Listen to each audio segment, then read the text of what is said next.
Praise God. God is good. Amen. Hallelujah. So, ang text na binigay ng Panginoon na ating pag-aralan sa oras na ito ay matatagpuan sa Matthew 10, verse 13 to 17. Ano po ba yung purpose of parables? So, basahin ko po in Tagalog and in English kasi mas maganda. Tagalog na lang, isa na lang. Tagalog na lang? O English, kung saan ka masaya. Tagalog. 10 verse, wait.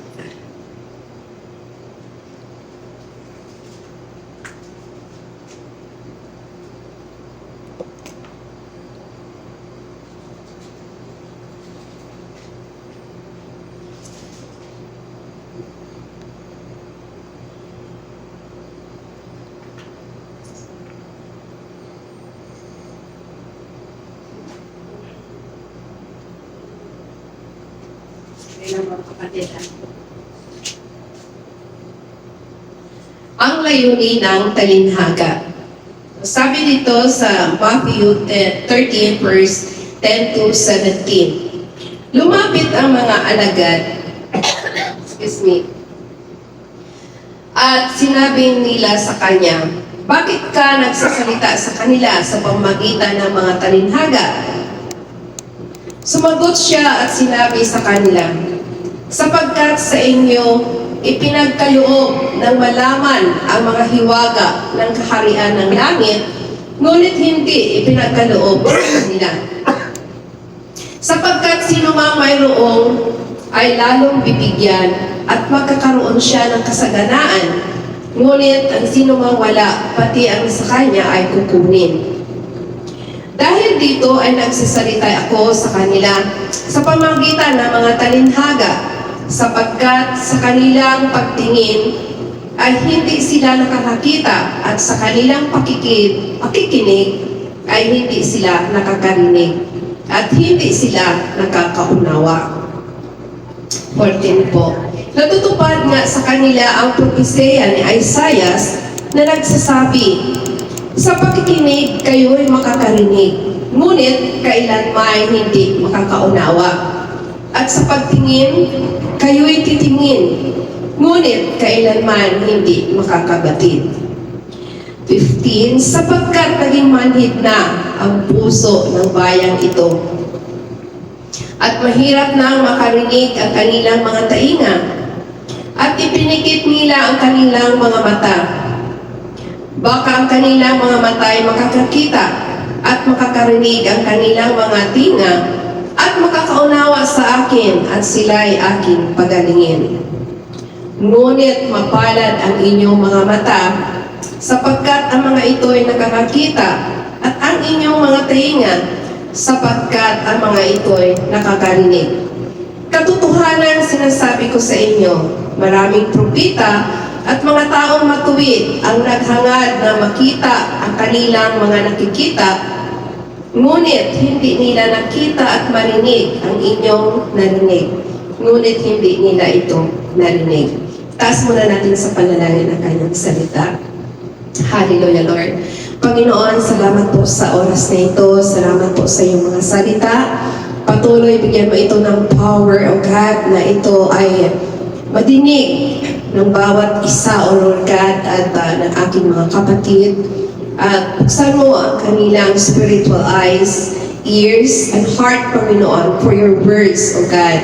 And ibig mo, God, itago mo lamang ako sa iyong likuran at ikaw ang mauna sa akin. In the name of Jesus. And we welcome the Holy Spirit who is our greatest teacher right now. Thank you, Lord. In Jesus' name we pray. Amen. Glory to God. Ano po ba yung purpose ng parable? So, ang parable po, ito po ay mga talinhaga ng Diyos. Ang layunin niya. So dito mga kapatid, no, may binigay ang Lord na salita dito sa verse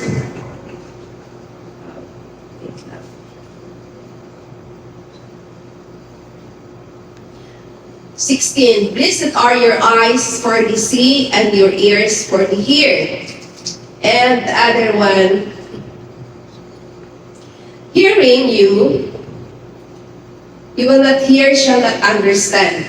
And seeing you will see and not perceive. For the hearts of the people have grown dull.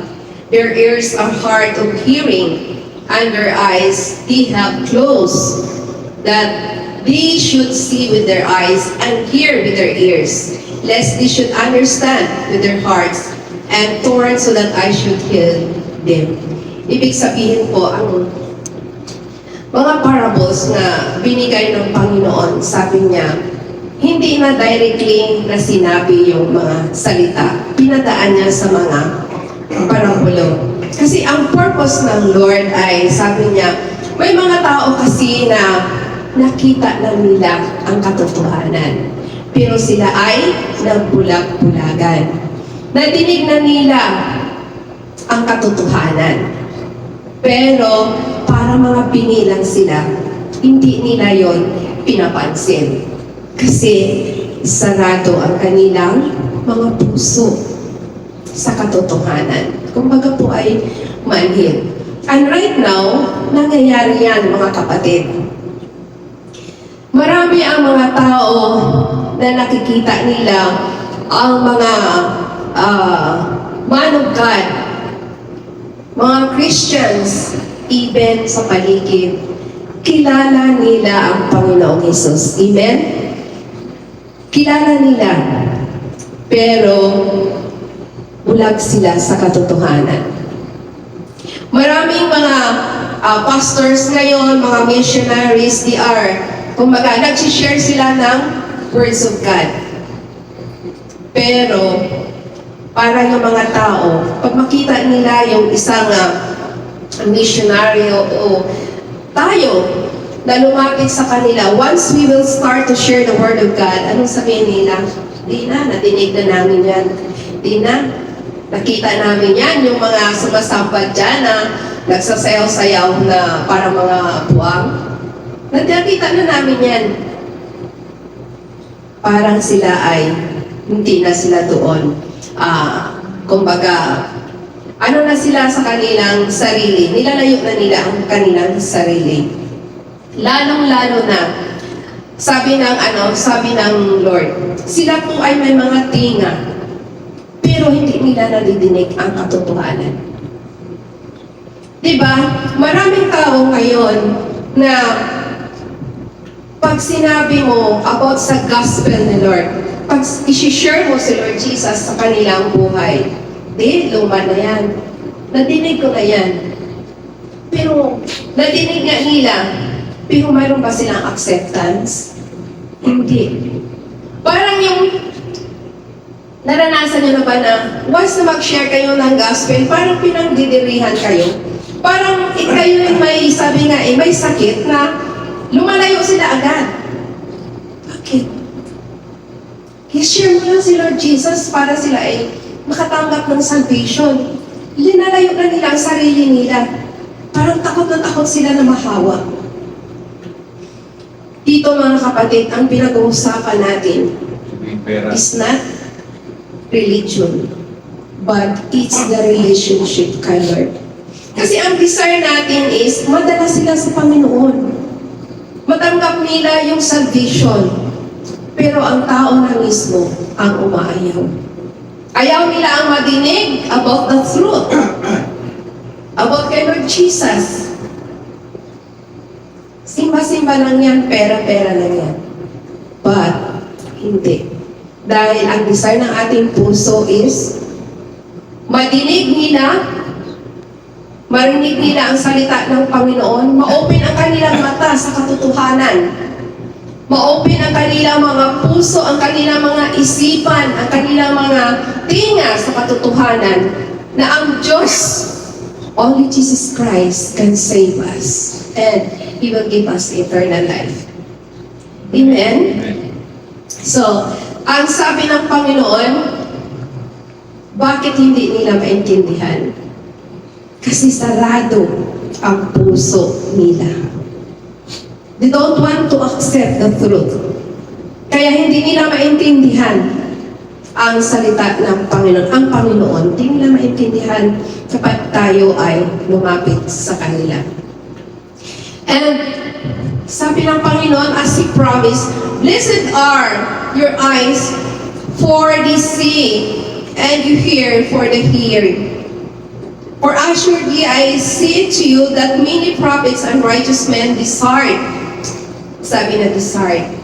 Imagine mga kapatid, mapalad ang mga tao na nakinig, inupin nila ang kanilang mga puso sa katotohanan at sa ang kanilang mga tinga sa katotohanan.